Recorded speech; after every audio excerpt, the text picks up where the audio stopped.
Okay. So, hello everyone. In the name of God, the most benevolent, the most merciful, all praise due to the Lord of the worlds. Bismillah ar-Rahman ar-Rahim, Alhamdulillah Rabbil Alamin.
Okay.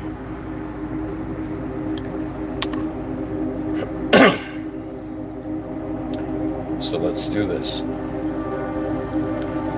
So, whoever you are tuning in,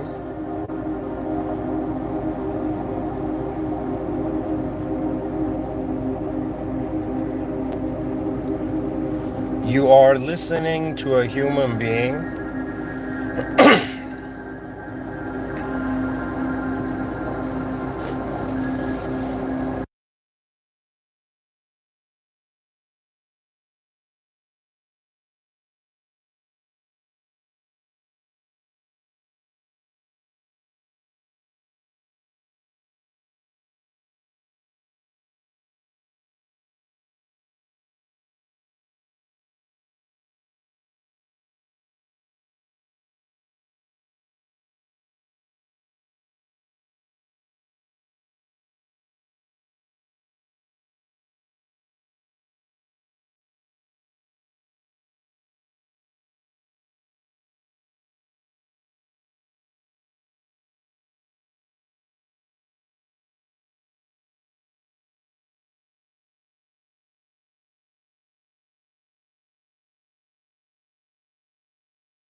you're listening to someone who acknowledges that they are a human being 1 out of 8 billion.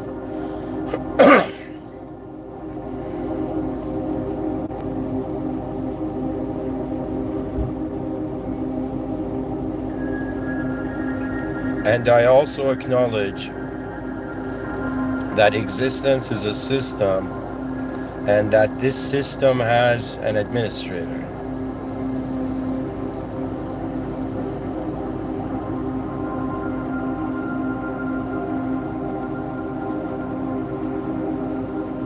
God knows that which man does not. So it took me a while to actually come to terms with a reality that reality is being administered beyond the domain where my free will makes me think that I am the admin of the system that I am existing in. You know, we may have choices experientially, but existentially, that's a different discussion.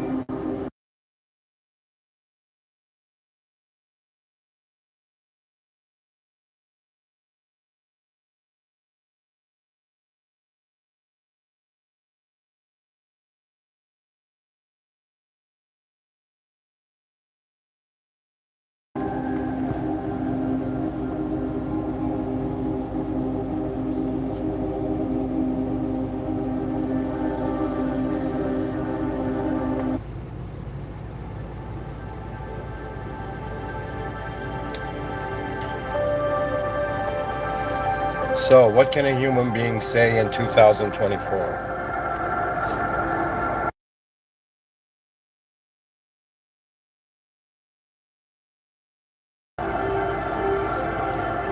The privilege of being able, through words, to depict a film of reality.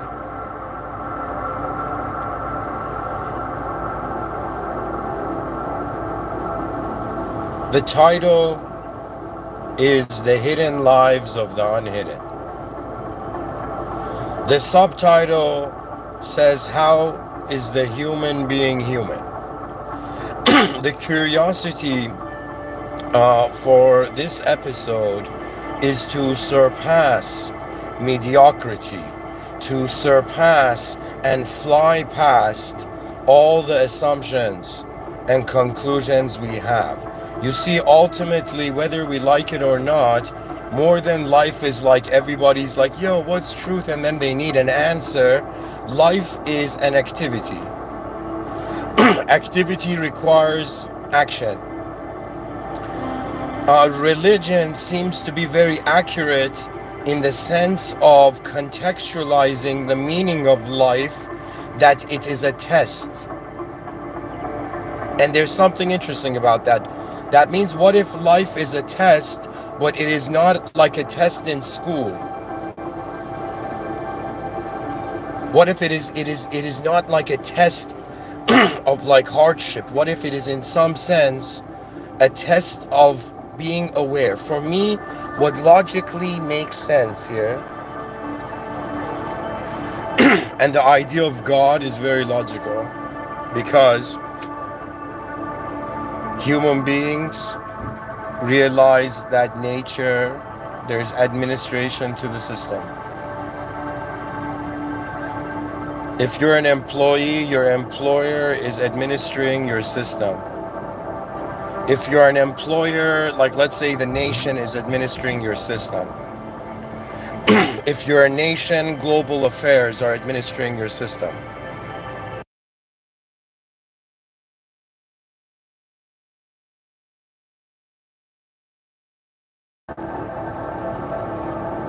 I find that there is an opportunity.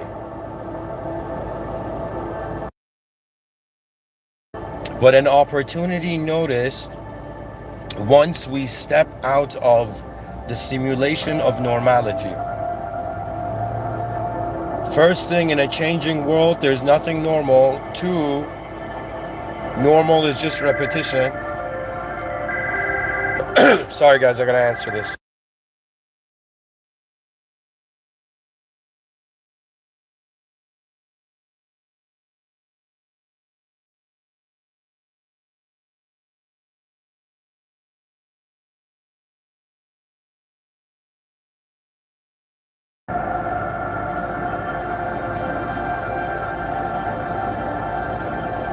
You see, honestly, after 32 years of life, after climbing mountains of various ideologies, and the proof is there in the previous lectures, I can say this, that this world is simpler than how the soul is reacting to it. It also requires a maintainable simplicity for human existence.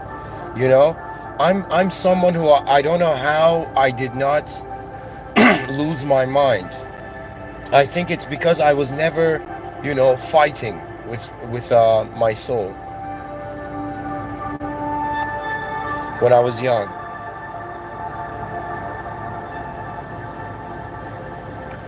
Anyways, let's go through some considerations. First consideration, speaker has to drink coffee right now. Oh my God. Second consideration, there was no sugar in that coffee, but there was caffeine. There's a healthy and unhealthy argument there. Anyways.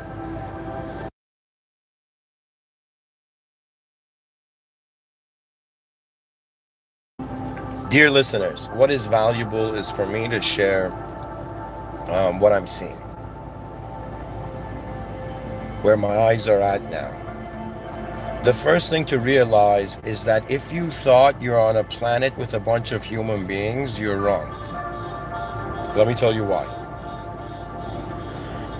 You're not on a planet that you can completely see.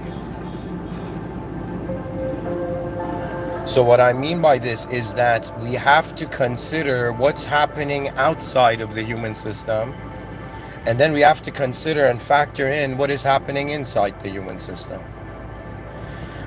To wonder about outside of the human system, it's in some sense a spectrum.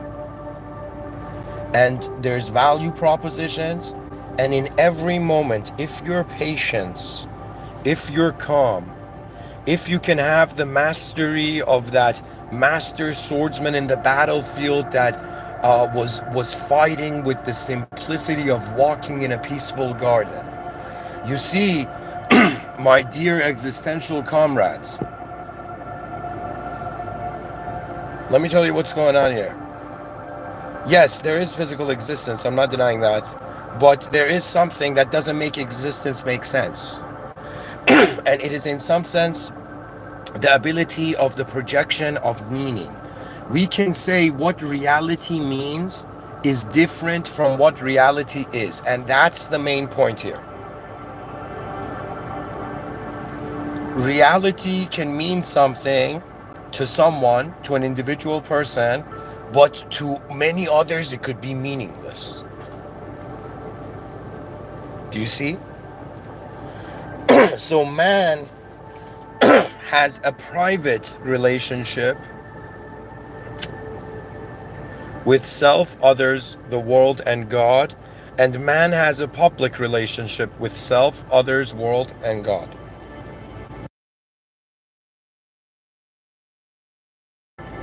The only difference between me and last year when I was giving the talks was simply this, that I had not understood, I finally understood why God is the most important position that attention can aim at.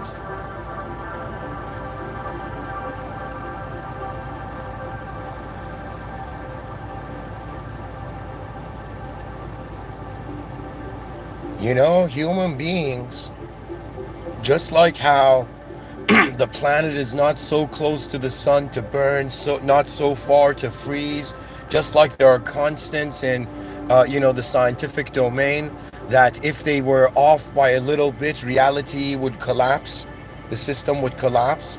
So similarly, it's as if we can choose to consider that there is some force, not some force, the cause of reality is taking care of the effect of reality.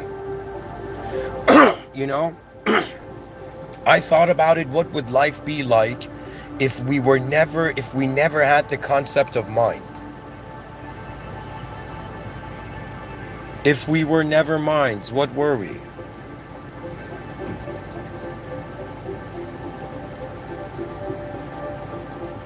Anyways, back to now. What is the human position? You are a biological organism, right? And guys, I don't ignore evolution. I just don't take absolutist considerations, and the absolutist consideration of God was experientially proven to me. Like, I had an experience that convinced me it's real. That's why I'm talking like this. So when you look at human beings, right now you're listening to one. Right now you are being one. And whoever you are, I want you to, for a moment, just be like, how many versions of you are there right now? A question you may have never been asked. Right now, in this instant, how many versions of you? Well, we know that there is a version of you, okay, that is biological, atomic, physical. Okay, so that's the version of you I see. So if it's like my sensory system engages with your sensory system, and the output is that you have a shape. So there is that level. Then you, in some sense, you're like, okay, what else? What other version of me could there be in the moment? And you're like, yeah, well, I felt like a type of person yesterday. I feel like a type of person now. Tomorrow I might feel like another person. I have all these memories I've lived through, all these moments I've traveled through, being some sort of something satisfactory for the moment to go through. Do you know? And so what you are realizing is that we might be novices when it comes to truth, to the ultimate truth, but we are masters of simulation, of simulating. We are a simulated entity. I was a very shy kid in high school, like ridiculously, to the point that I don't think even people knew like what my voice sounded like, right? But to the degree, and in that shyness, I was in my own like invisible, like, you know, I was in my own glass box. But years later, what I understood, that was the essence of human personality, is how that energy in that moment feels free to express. The only way this talk is existing now is because a part of me felt it can happen.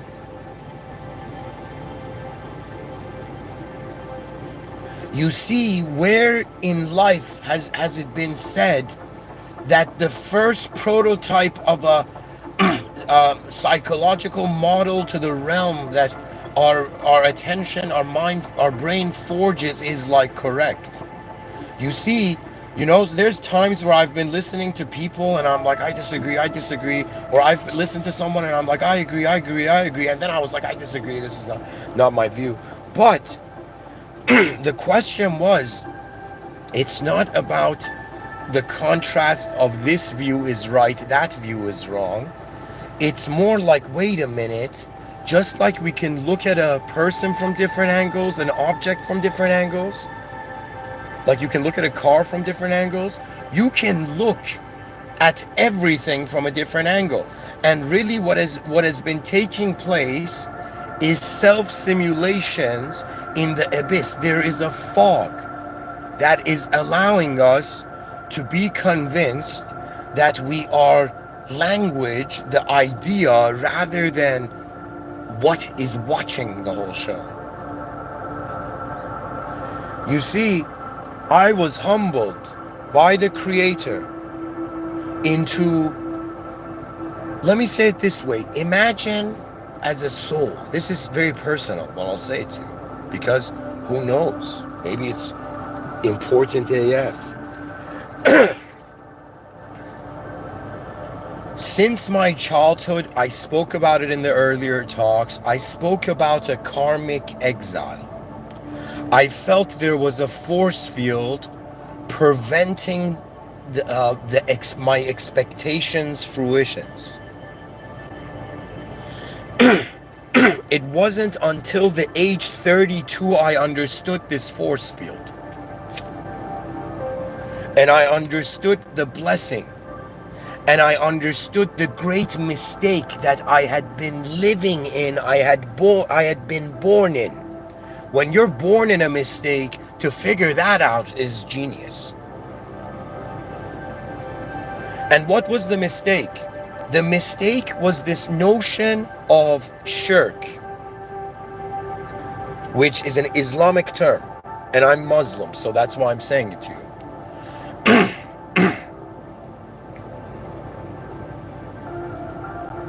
For all inquiries, existential and experiential inquiries, go to the system administrator directly. Ask help from God alone. People and the world that is changing is too busy changing to, in some sense, notice how others can change. You have to be a very advanced human being or a very null human being to be able to notice that every biological entity is a biochemical system functioning at a certain pace. So if the speed of someone is faster than another person, the person's like, I don't know what this guy's saying, you know? It's like 8 billion information processors, but each have a different design. And so when it comes to the body, the purpose is health. And I'm saying this to the younger generations. Just like I gave a solution to it. I don't know if the world heard it, but it was that schools should become obstacle courses where kids are exercising to get to class. And if you're fat, well, guess what? You know, you gotta quickly get up the levels. We don't want fat kids ruling the world. You know? That'd be kind of weird. It's like, yo, why is there fast food chains everywhere? Dear humanity, I am no one. I am nothing. Or at least the little honor I hold on to is that first, all praise belongs to the Lord of worlds. Yet I am a servant. You may wonder, is this guy religious? Is this guy spiritual? Is this guy secular? Who is this being that I'm hearing? I am too simple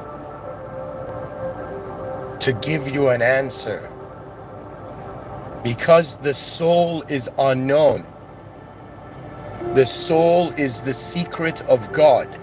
All that we know is that there was a place before every soul excuse my language, before every soul incarnated for the first time in the womb. They were in a place called Alam al-Arwah, which I don't know what the translation would be, where all the souls were there disembodied, and there was a ranking system. And souls of the same rank, do you know, in some sense noticed each other. You know, if you have friends, you have found souls of similar rank. Now, this rank could be the outcome of destiny. It could be what divine decree wills. It could be that you could try to be the most friendly, positive, nice person, but something in the world makes you be completely alone until you get a sense that the contextual levels you were seeing before were lacking.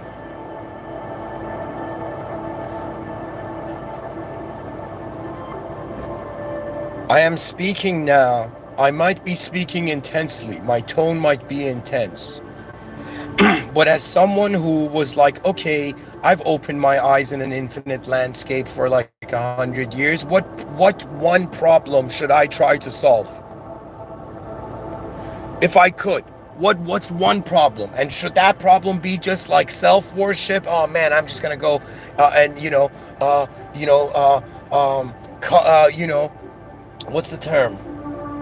Cuddle up in a, luxurious blanket for the rest of my life and ignore the world that is, deserves to advance.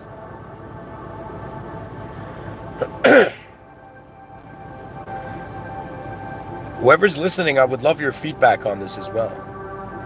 But that's up to you if you actually have something to say.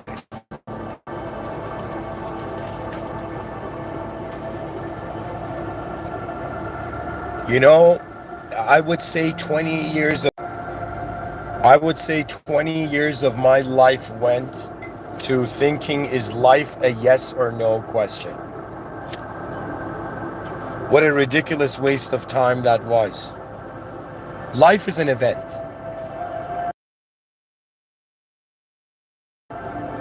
At first I thought we could be the director. But it occurred to me that once we reach the limits of ourselves, that's when you see that there is additional power required. For me, I was like this guy who's like, yo, everybody, what the hell are we doing here? Not building an advanced civilization. I was that guy.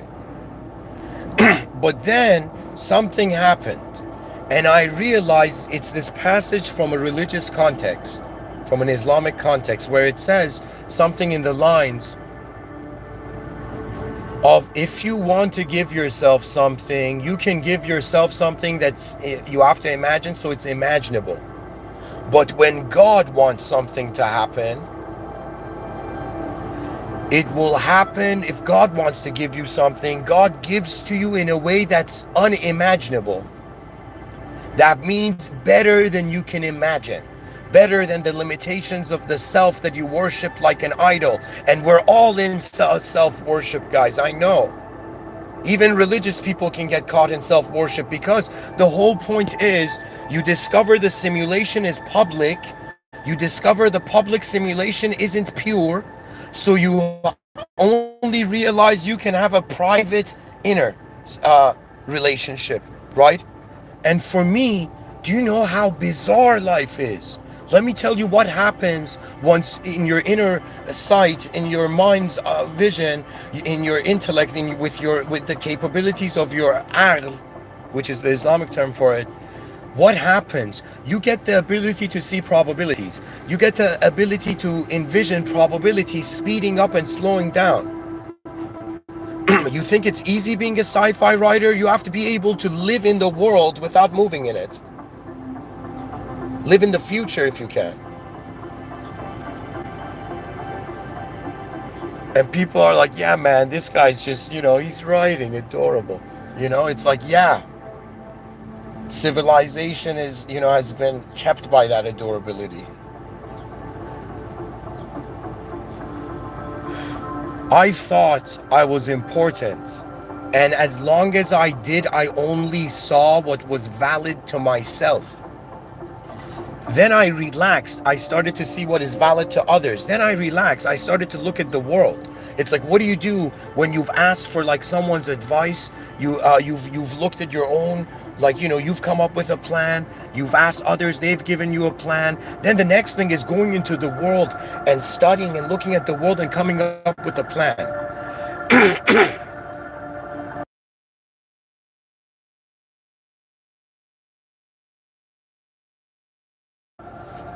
Pretty much we suffer because of a situation, and if we don't analyze what factors of the situation were controllable and what factors were uncontrollable, then we will suffer unnecessarily. Emotion is just wanting to see how the first thought you had is gonna happen. It's effect seeking. But being in a causal state is a matter of having the humility. That means if somebody says, Mr. Within, how do you think someone can, contact God? Connect with God. I will tell you, I experienced it only in one way, where my body bowed, my ego and all that I wanted and expected and all my opinions and value judgments, it bowed. And then finally my soul bowed, because it was in the anguish of a hopeless abandonment. Do you understand? That's the issue with a fast intellect, fast intelligence. You suddenly go so far ahead. You see something that gives you insights on what may happen, and then you just stay quiet. That means if they're like, yo, are there time travelers on Earth? I'll be like, yeah. And they'll be like, no, not like time travelers like remembering your past and that, not like that. I'll be like, no, there's time travelers who in their inner realms, they've gone to the future, they have been shocked, and they have nothing to say. And I'm speaking because in some sense, I am like a prospector in a mountain. I want to see where it goes. It's not enough to fit in with that which named itself. I'm talking about human beings. We named everything. It's a massive naming game. Do you understand? Now, this naming game is important.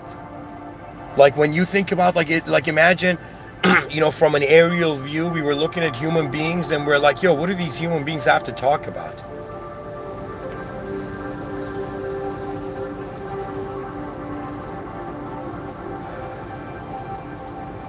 You see, imagine you're dancing and it's a dance contest in front of 8 billion other people who are dancing on the same stage.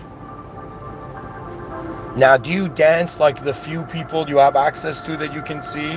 Or do you choose to discover a way where you can dance in a way that no one has ever danced before? Or you can sing in a way where no one has ever sung before. Like it puts you in a class of your own.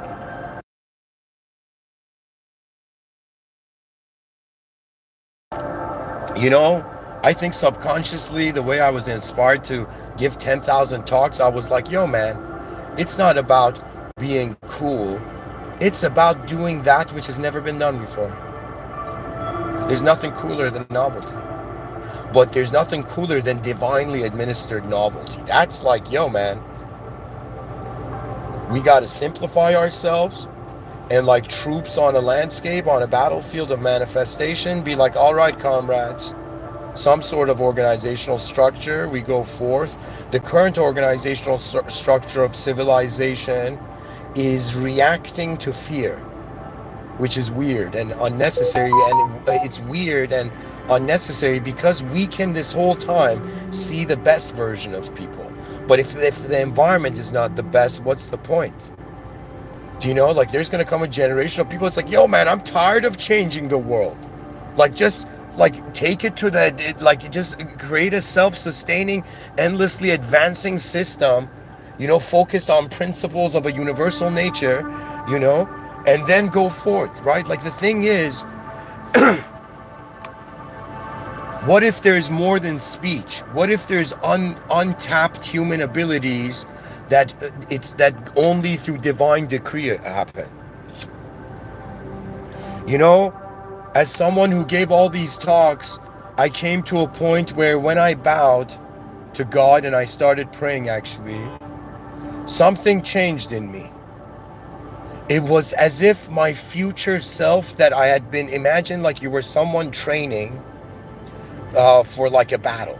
Like you became a master swordsman of a craft, of like the craft of fighting, right?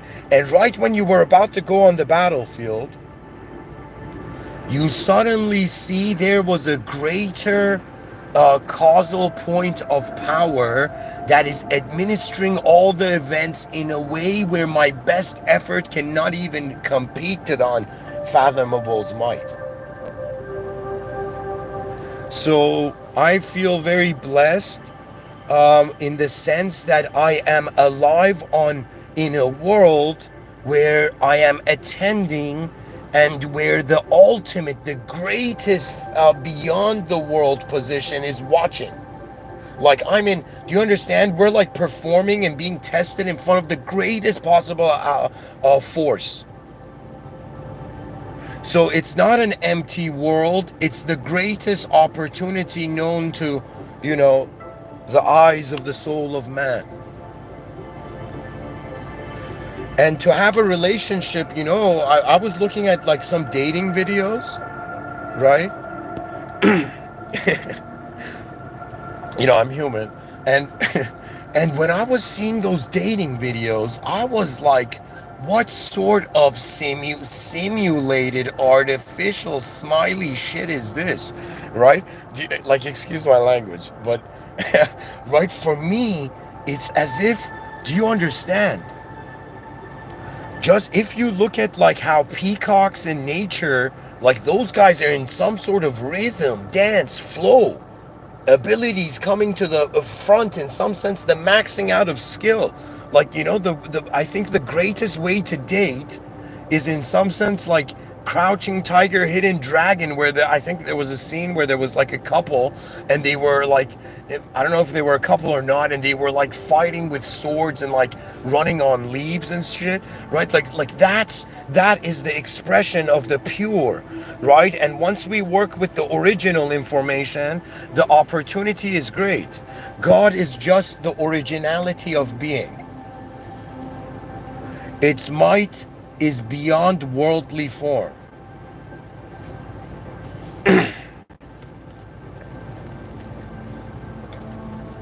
So, when I say hidden lives of the unhidden, right now my voice is unhidden to you. I'll show you my face too, just for a little bit. This is how I look like. All right. Should have probably, checked out my hair first. Anyways.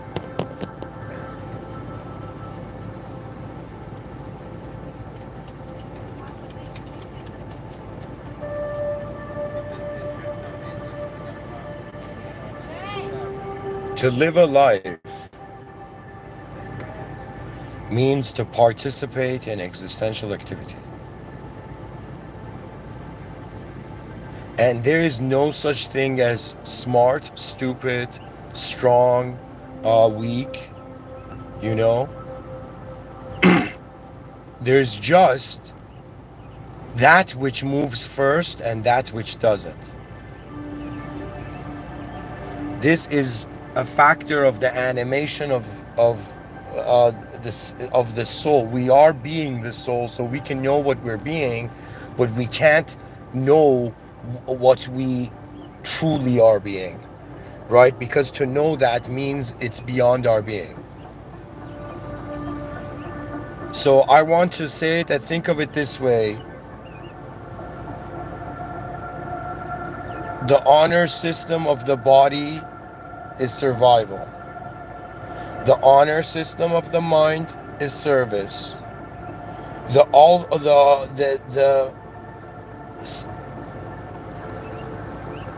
ultimate system for the soul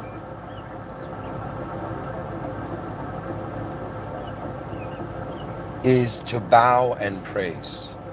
There's something magnificent about it. Do you know? Like, imagine, let me tell you what it's like being like someone who prays and goes and lives throughout the day.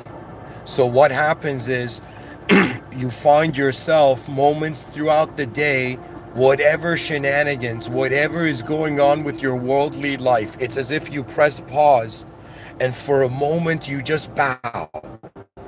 And you in some sense bow, as if, for me, because I like the concept of kings and royalty, even though God has no shape for me, right? For me, God is that which wears the world as a crown, but it's not it's beyond any archetype, So for me, having the opportunity as a being to connect to that which is beyond being through humility, that means, oh my God, this force and original power of being is so beyond me that forgive me, forgive me, forgive me. How can I be of assistance while I'm here? That's my whole attitude. Because to me, to live for myself means nothing if I die. For me to live for others means nothing if they will die too. For me to live for a world that will endlessly, infinitely be here means also nothing too.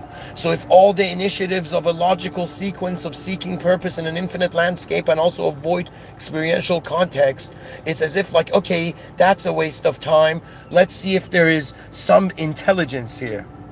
And as your intelligence interaction levels arise, you realize what the saints meant by purity, right? We can choose to create like, psychological purity levels, like as an idea. But what purity is how much of the moment you're gripping and how much you aren't.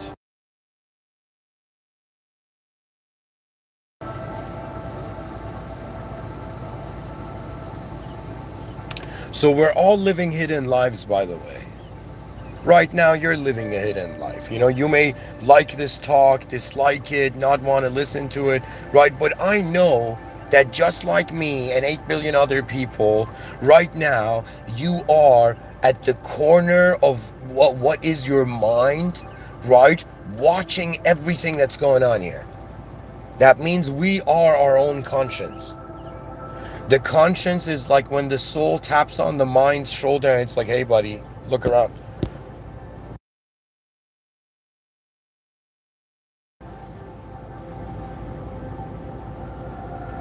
For me, I think the most important thing is just, I think maybe I have to, like, I wanted to do this when I retire to just focus on the educational system. But when I look at this world, when I look at how much of life goes to transport and survival, and how little moments there are throughout the day that we truly wonder where we all are, is that not a question worthy of every day's search and you know discover?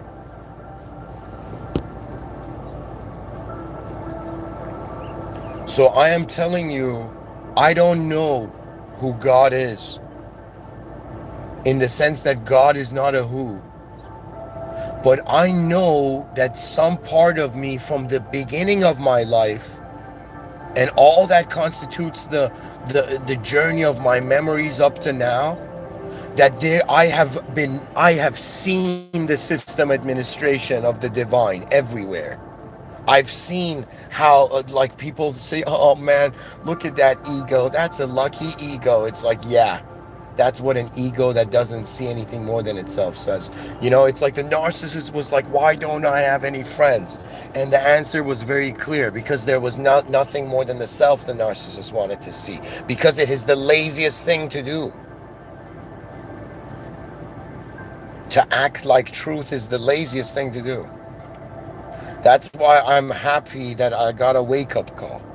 That God saved me from the self that was a limitation.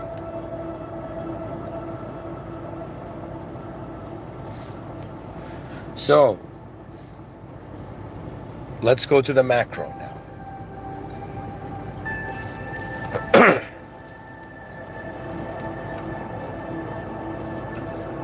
In my observation of human behavior, fundamentally human beings, whether they know it or not, they seek freedom. Now let's explain the evolution of this freedom that the human nature seeks. The first freedom is the freedom to breathe. This is health. The second is, in some sense, the freedom to, let's say, consume the healthy food and all that. Then the freedom, okay,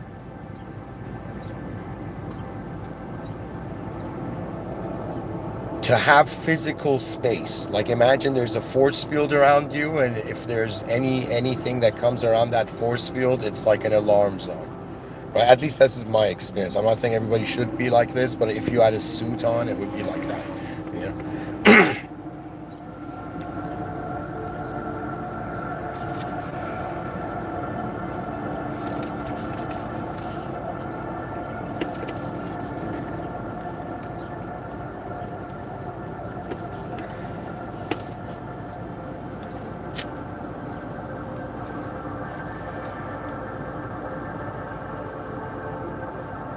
My mind no wonder truly goes on, like, what is God doing? Why is one person being like that and the other like that? It doesn't happen like that anymore. It's more like it's a system.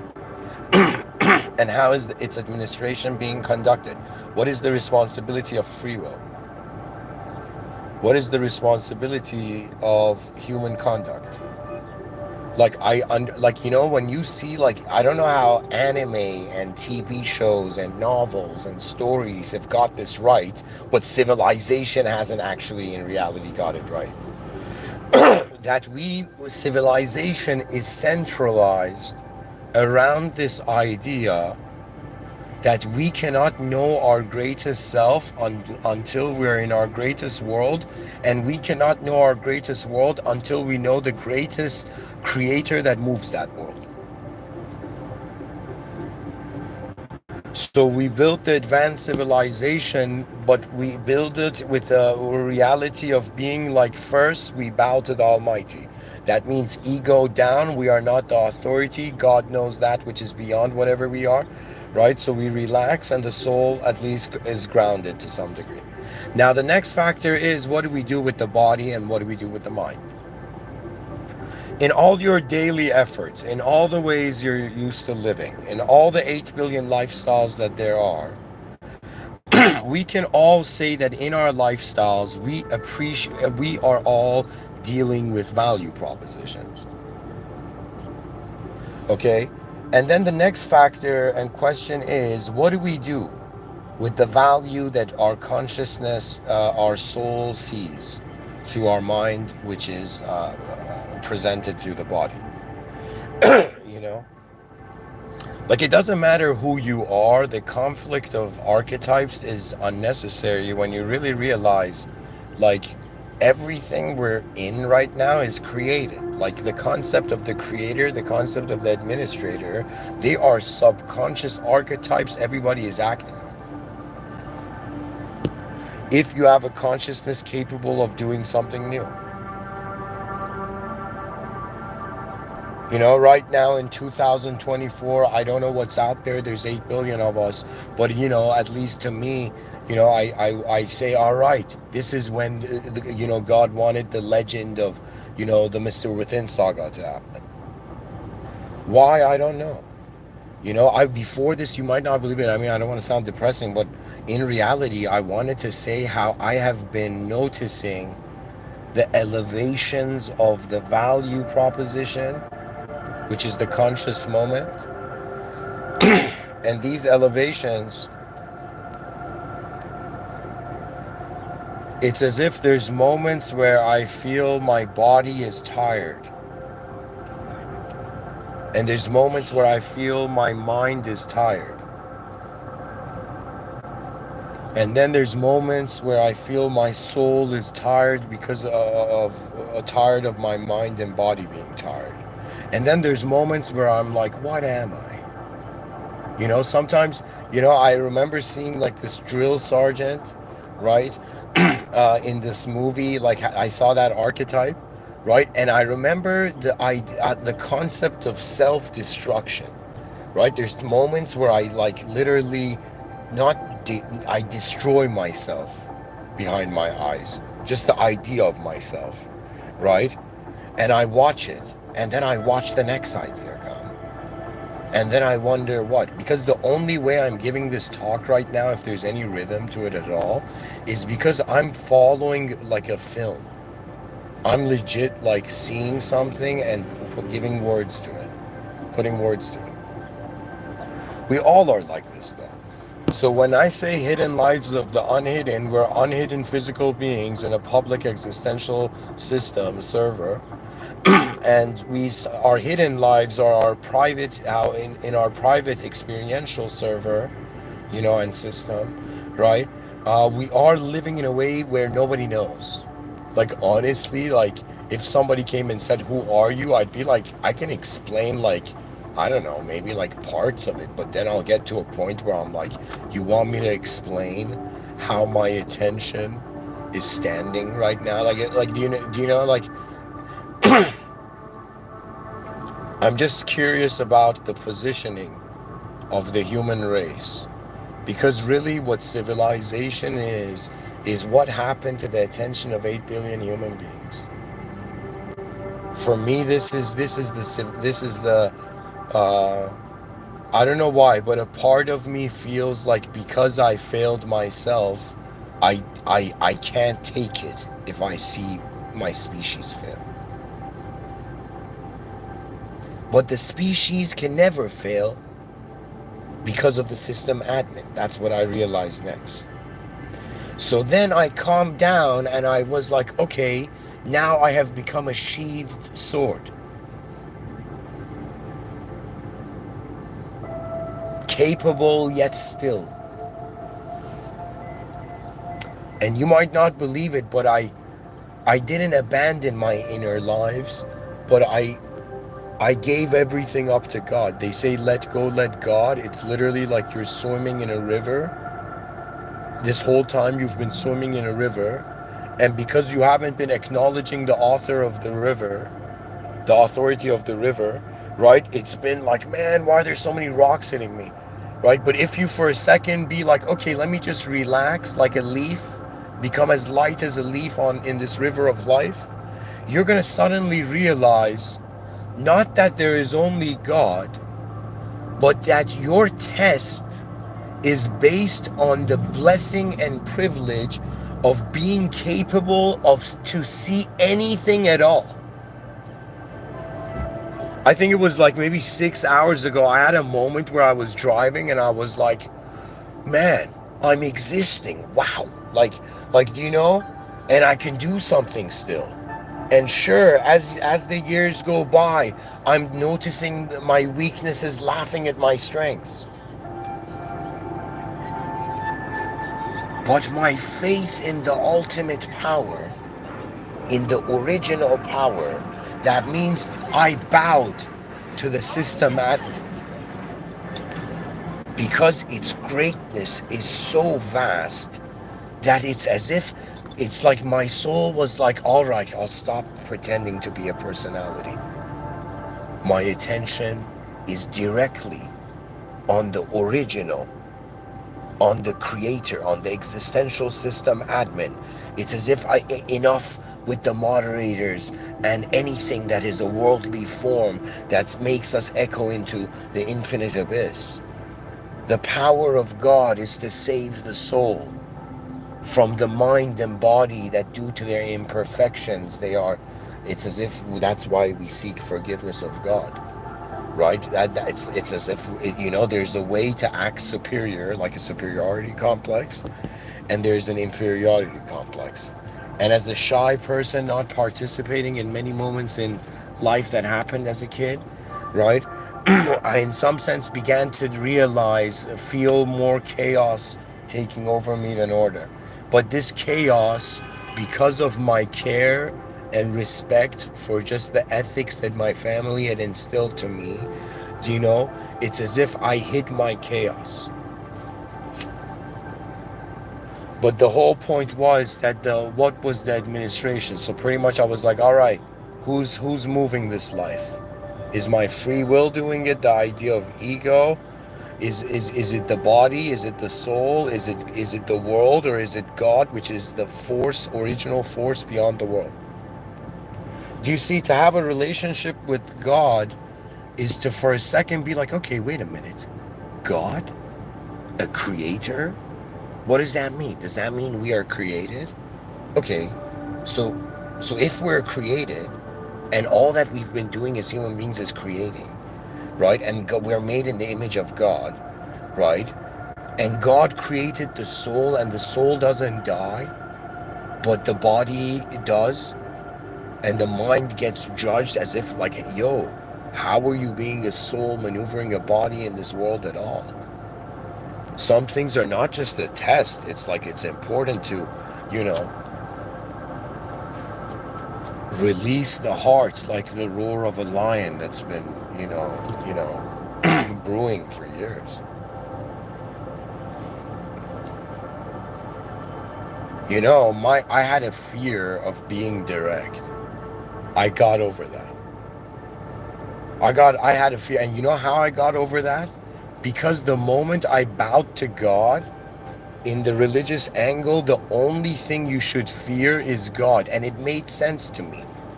We should fear the beyond the world administration, or when we are being administered judgment. So for me, I see it, all right, we're not 8 billion creatures on a rock in the middle of nowhere. We're 8 billion creatures on a rock in the middle of nowhere, where we started to first panic, and then in our reaction, everything became a story. And then eventually, as our story matured, we forgot that we are just biological organisms, and the notions of a subjective future self began to occupy our attention. So it was like from being like Tarzan in the jungle, we became like, you know, RoboCop, running in the year, I don't know, whatever thousand. So, so what I'm saying is, dear humanity, there is no telling what is decreed, but we know that we are being tested, and when in just the notion of a test, right? You have to do something, and you're allowed to do something. So we're allowed to make decisions in this life, but we're also allowed to make decisions that surpass that which has been pointed to as mistakes, right? So imagine there's roads that they're being said, don't go through these roads.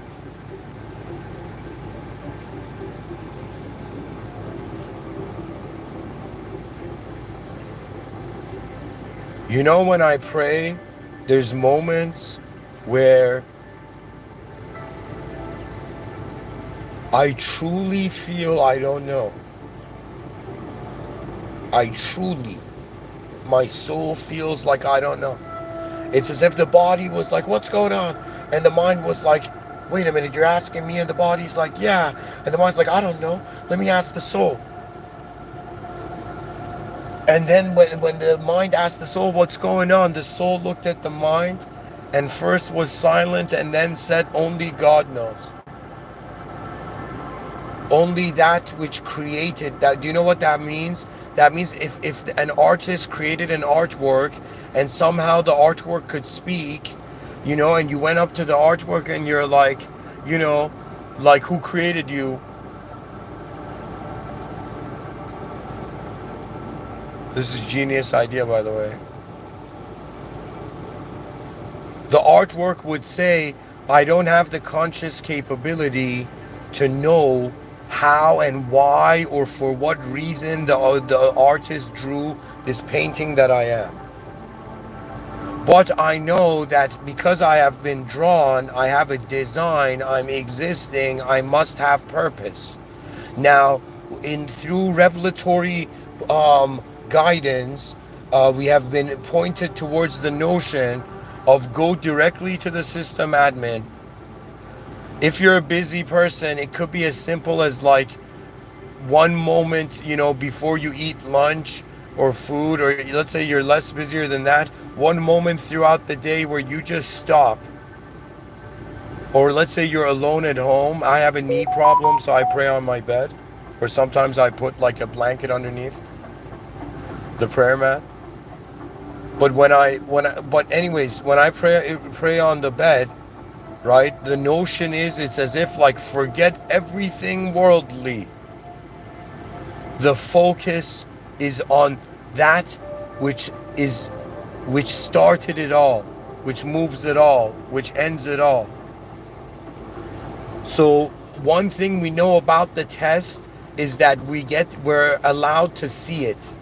We're allowed to look at the situation, and we know it's an existential situation. So far, the religious setting found an avenue to connect to the secular. We're just beings here, created, and we want to figure out why we were created, or we don't want to figure out why we were created. We can't. But we want to, in some sense, fulfill this existential energy we're being. It's like a candle in a dark room, but there's nobody in the dark room, and the candle's like, you guys are seriously doing this to me? And somebody runs in, blows out the candle, turns on the light, and says, sorry, candle. And then the light bulbs are like, yo, man, you're seriously doing this?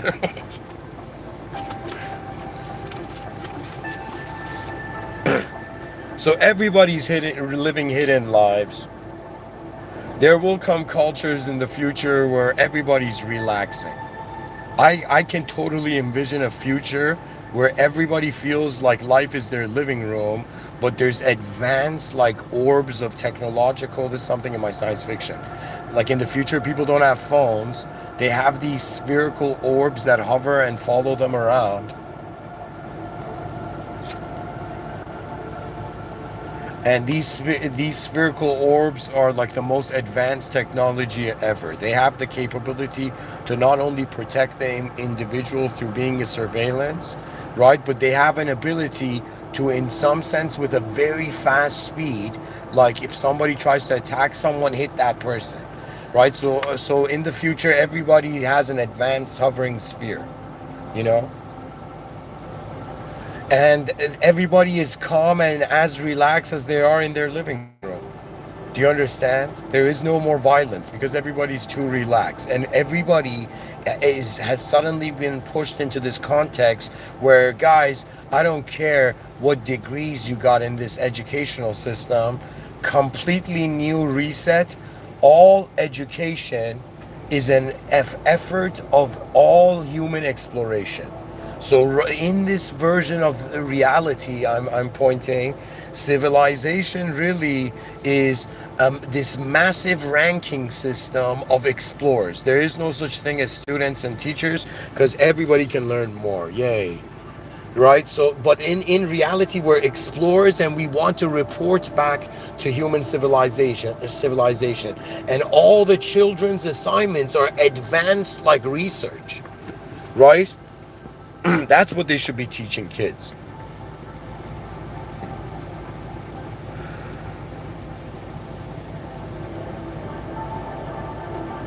Now, how human is being human?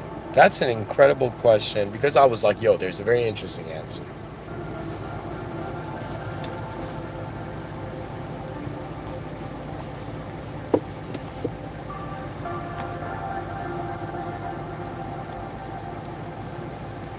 And you know what that interesting answer is?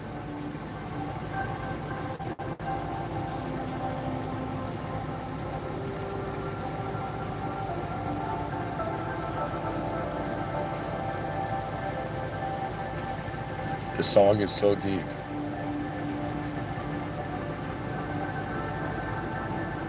Let's say you don't want to know what the answer is. Let's move on to the next topic, guys.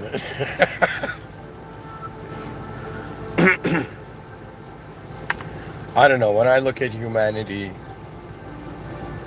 it fills me up that subjects are that the soul is subjectively giving the body a blueprint to follow as activity.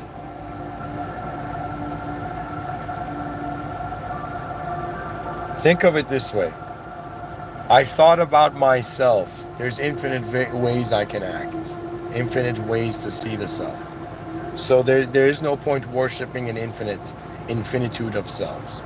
So I go to look at others and I could totally see infinite versions of human beings are going to be born. So there's no point of worshiping the infinitude there. I go look at planet Earth and then I look at the vastness of the cosmos and I think about how many other type of Earth, Earthios there are out there. I don't know why. I don't know, like Cheerios, how there's like a lot of them in a cereal box. I was like, Earthios, like how many Earths are in this Milky Way? Not just in the Milky Way, but how many Earthios? Somebody listening to this is like, Earthios? What the fuck? So, to me, God was never, I shouldn't say never a liability, but it became the greatest realization.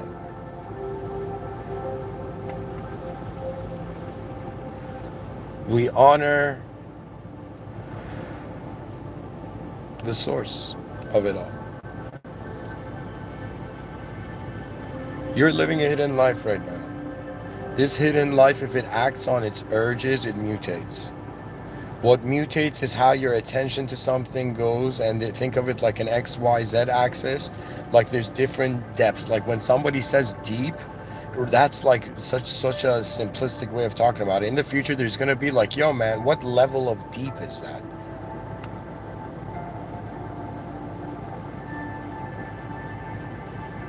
What deep level is that? Do you know, like, so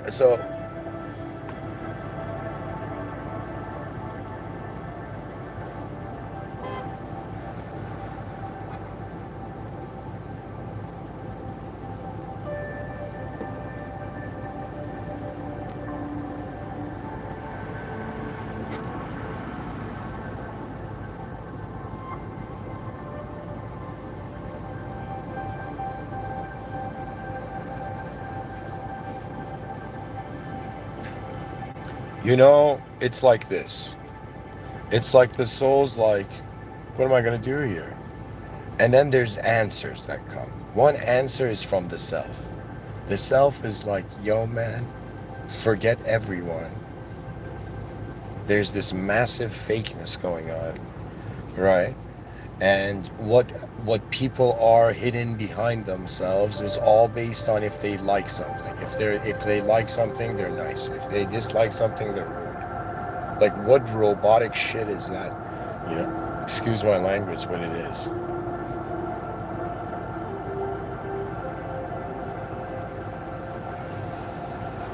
For me, I don't know why. I don't want to say I see it like some sort of like advanced. Do you know how I see it? I see it that in the future, our entertainment is going to become skill. Skill is going to become, in some sense, mastery. Mastery is infinite for the human race. What I would like to see and what I would advise the human species is that acknowledge the creator. It is important and incredible opportunity. Two, in some sense, when you look at human beings, right, what other option do we have? We must care for our species. It's a very strange honor. And we must care for God's creation. That's an incredible honor. So this means we cannot be rude to anyone, really. Because there's no reason, because we don't know their system. You see, think of it this way. How many laws do you follow as a human citizen, as part of a nation?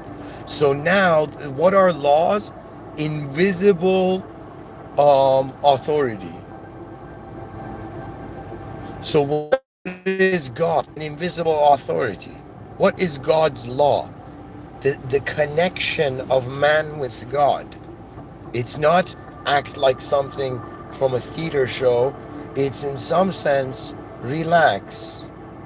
Appreciate the magnificence and the beauty of the design of the existence you're in. Realize the magnificence of the design of the infinitude. As if this, when scientists discovered that, which was, Hubble's, inspiration.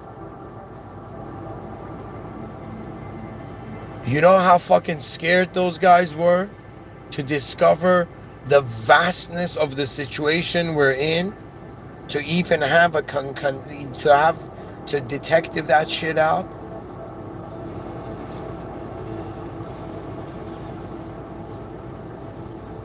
We're living in such a remarkable world, and when I look at human reality, I'm like, bro, we need robots. We need robots to pick up the trash. We need robots to protect the innocent. We need robots to, in some sense, assist with, labor for seniors, right? We need to help the world. How do we help it? We give it the freedom, but in the freedom we give, we provide access to the greatest. Sometimes I feel like, in some parallel reality, this playful idea, just nothing serious. But I feel like, man, I could totally be like a football coach, like a soccer coach, and have all the world leaders there, all the world leaders, and coaching all of them, right? And in some sense being like, all right, guys, this is what you do. You see that ball that's we're all on? Before we kick it or we pass it or whatever, we dribble it or whatever we do with it, or score it, I'd like huddle them around and I'd be like, why the hell are we here? Why the heaven are we here? Why are we existing in reality at all? This question is nothing to avoid, nothing to fear. Fear only God. The world is an opportunity. Your inside existence, it happens systematically. The consideration is, does the system have an admin? And you'd be like, no, it doesn't have an admin, but yet time is invisible. It administrates you. You know, law is invisible. It administrates you. You know, ethics, principles, all of these are invisible. They administer you. You know, when you go in work as an employee, again, the employer administers you. So everybody is in a system. When you go in a coffee shop, you know those in charge of the coffee shop are administering the activity in the environment. So we're living in system administration games all the time, and we're like, yo, man, the world isn't being administered as a system by a system admin. And what's even greater, right? It's the only like, at least this is what why something drew me to Islam was, it was like I reached a point where I was like, what is that one system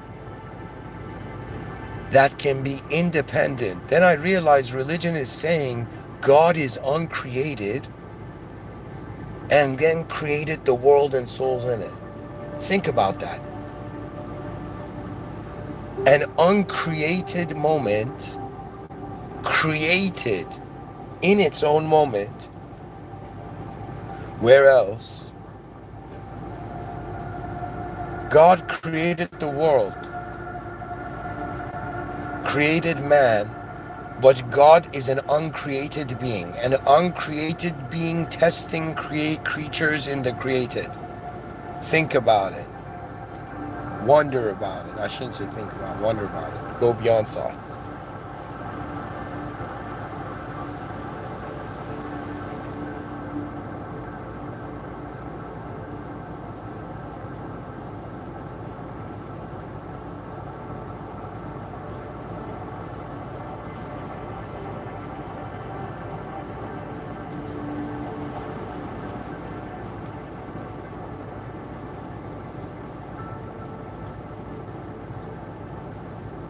Could success be an ability to remember truth beyond what we're being?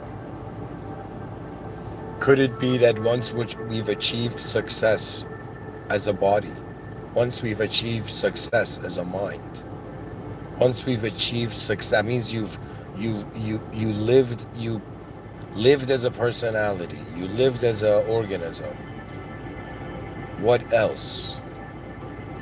If you're truly alone, if you have found yourself in the hidden nostalgia of balconies at night looking at just like urban environments, for me, people don't realize everything in the world is nature.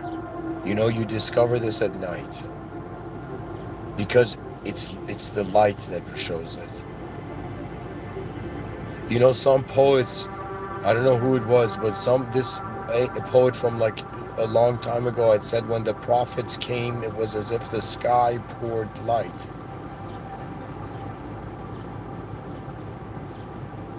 Do you know what that means? That means we must honor those whose efforts have outlasted them this long. For me, the beautiful thing about the idea that there is only one and only, you see, something that really drew me to this perspective was the sentence, Alhamdulillah Rabbil Alameen. All praise due to the Lord of the worlds. That means bow to that which everything in existence is in some sense by design bowing to, by essence bowing to.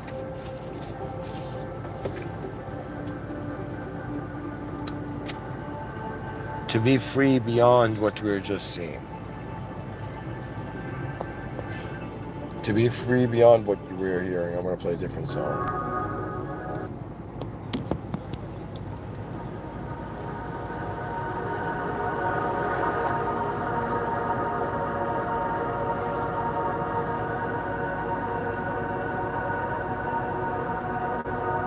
God alone.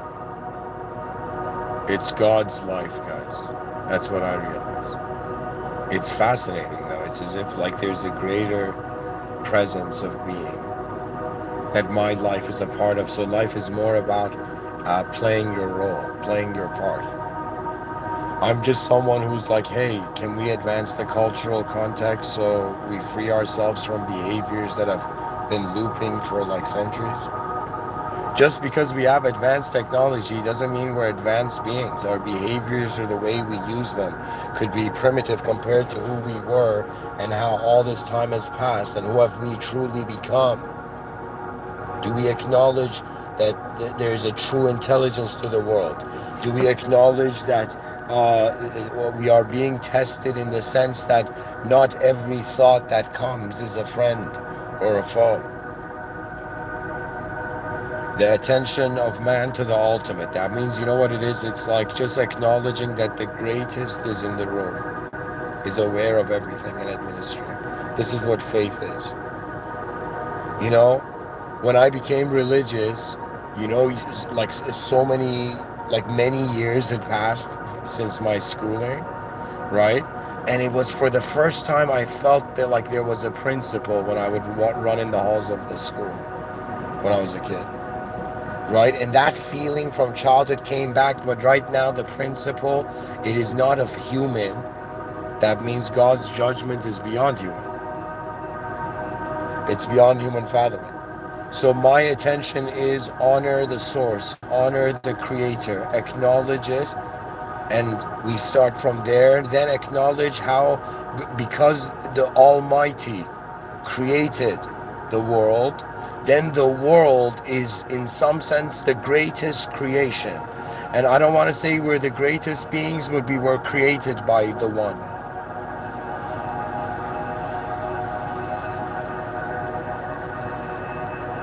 So how human is being human? You tell me. The context is infinite. Everything is a subjective simulation. Meaning is a simulation. Existence is what we're saying, it's real. But existence is nothing before our attention gives it meaning. What are we doing here, guys, as a species? Can we figure this out?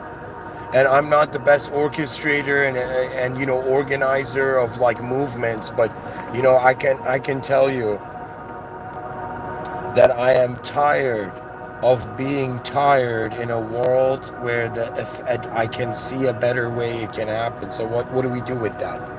What do you do as a soul when you see God's greatness was so great that God, in some sense, through how you were designed, allowed you to see the greatness of the further greatness of God's creation? That means we're not building the advanced civilization anymore for us. We were first serving ourselves, then others, then our, you know, children, then the world, then in some sense the future of everything. But then we reached a point where like, yo, this world is endless, and in religion it has said God created the world, everything came from God, and everything will return to God. So we are returning to the original. There is no notion of death. There's just returning to the original. Even if you, let's say there's judgment in heaven and hell, whatever that is, it's all about your acknowledgement of directly the system admin. It's not about, you know, it's like to honor life force, but now there's an admin to it. And there is moderators even beyond, let's say, the human capacity, like angels and whatnot, or those who've fallen. But the notion is that human beings must have their attention to God alone. This creates a force, a protection for the human species, right? There's something strange about, like, after I started praying, I started also seeing like Islamic videos on YouTube, right? Like those people could speak English enough. And there was this sheikh,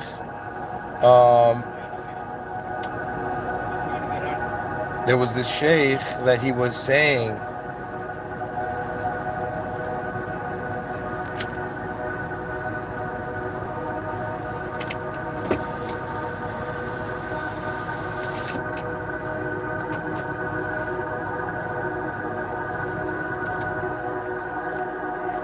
This sheikh was saying, what was he saying?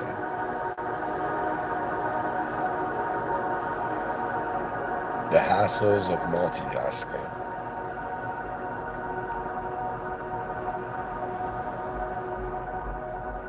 He said that he went somewhere and he saw this magician. So in Islam, there is the idea of magic exists, but it's something that's wrong. Like you don't touch fire, it burns your hand.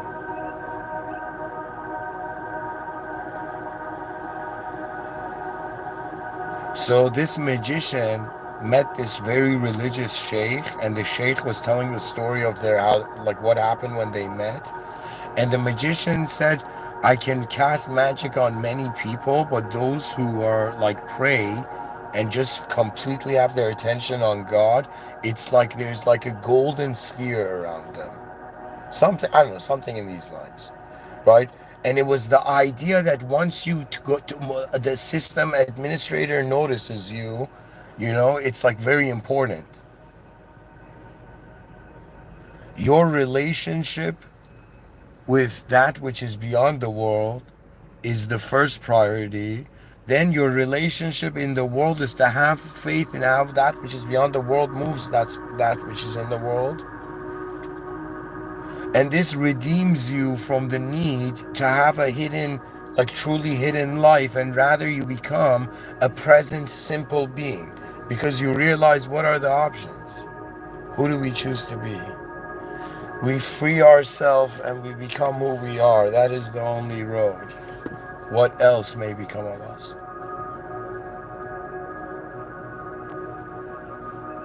God only knows. Thank you for listening. Bismillah ar-Rahman ar-Rahim. In the name of God, the most benevolent, the most merciful. Alhamdulillah Rabbil Alameen. All praise due to the Lord of the worlds.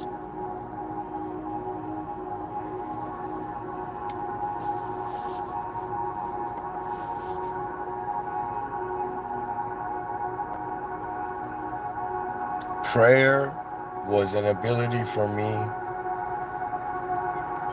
to stop the self-worship that was allowing my expectation for my future self to destroy me.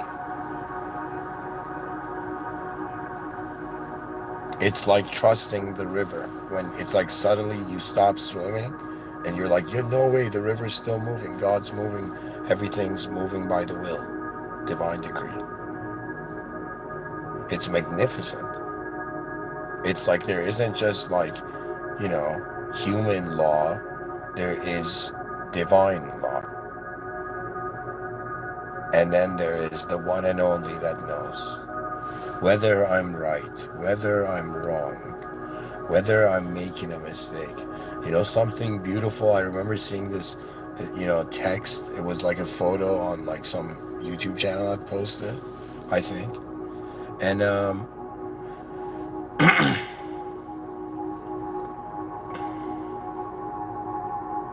God alone. That is the only way. God knows way more. God brings the unimaginable. We are limited by our imagination for Him. So it's as if like the soul, body, and mind. Imagine like three friends, right? They suddenly came in front of the presence of God. Or this, excuse me. Yeah, they came in the presence of God. And so the body, in some sense, suddenly looked at the mind looked at the soul, all three looked at each other, and they're like, hey, what do we do? Right? And the body went close to God and automatically started crying like a child. As if the goodness within the being cannot really have them be bad in some sense. It's too strong because it's possible. The greater good is the greatest possibility. It's our vision. Why? Because we could be doing better things in space and time. Thank you for listening. All praise due to the Lord of the worlds. Alhamdulillah.